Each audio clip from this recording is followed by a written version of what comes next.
ready to get their mind blown. How great is this, by the way? Hey everybody, I'm Kate Welshofer. This is No Teleprompter, No Mercy, and today I am doing a Halloween DIY. And you may be wondering how we got here. I'm just gonna make it real quick. I need some crafts for my party. I'll do it. So yes, I am doing crafts today, and we are gonna do something today called Crafty Bats. Okay, so typically these videos start out with some slow motion shots of the end product, so here's a look at the Crafty Bats. This is presumably so you can decide if it's even something you want to get yourself involved in. But if you do, you're gonna need a few things first. Okay, good, you're still here. Construction paper, black as well as some other colors for the project. You're also gonna need a bat template. I'll explain more about that later on. You will also need some sort of pen. I used a Sharpie. Also a pair of scissors. Snip, snip. You're also going to need some sort of craft glue and some googly eyes.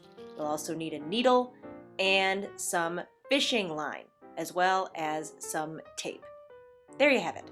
Alright, so now that you have all of your supplies, I have to first acknowledge the first rule of doing crafts. You must understand that there are a lot of people who have done crafts before you. So don't be a hero and go to the internet. First step in making Crafty Bats is you want to get a Crafty Bat template. This is it. So the first thing you're gonna do is you're gonna cut this out. There. Now I know what you might be thinking. That's only half a bat, Kate. You're only half a bat. You wanna go? Come here.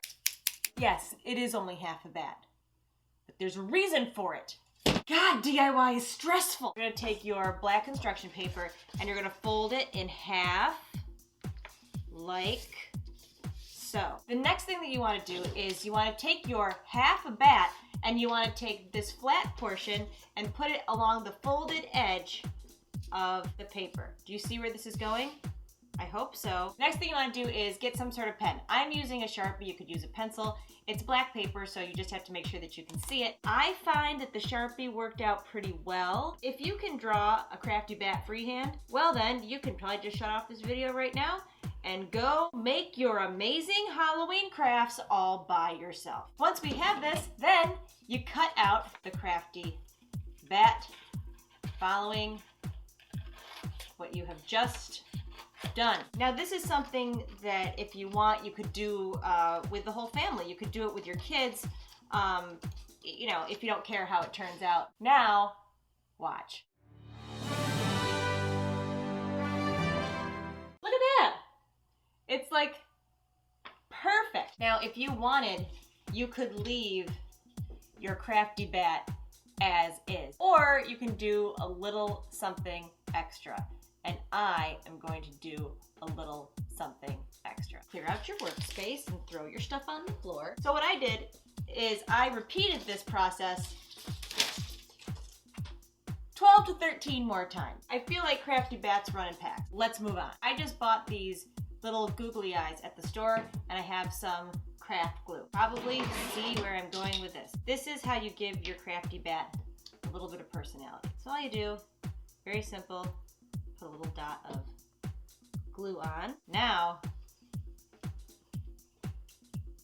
look at that. Now we just repeat with the rest of our Crafty Bats. If I could remember the password to my Pinterest account, you better believe I'd be posting the hell out of these. Again, you could stop there if you wanted to, but why would you want to? So what we're going to do is we're going to grab some construction paper and watch this. We're just making some little cuts like this. I know you guys know where it's going and I know you're really excited about it. Haha! He's got a bow tie. Alright, so my next move is something that I'm not entirely sure if it's gonna work or not. I also wanted to do a few bats that would be hanging so you could put them in a doorway or whatever. Originally I was thinking that I'd use a hole punch for this. I think I have a better idea. First of all, what I need, fishing line. This is just fishing line. I know nothing about fishing line at all, so I just bought this at the store. I'll take like a little bit of a length of this. What I got was a needle. I just thread it through a little bit here, and now I'm going into the bottom here, pushing it through. It worked! Look at that!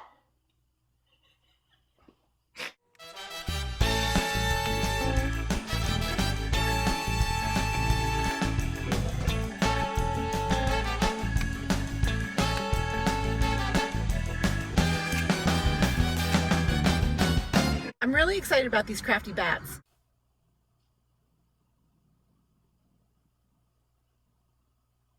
As typically happens whenever I do some sort of DIY project, there comes a point at which I know that I've gone too far. So I think we've reached that point, and you should know that it wasn't just with the bats. It wasn't with this spider that I made, who's also holding a bag of Doritos. No, I knew that it was time to be done when I made a Trumpkin.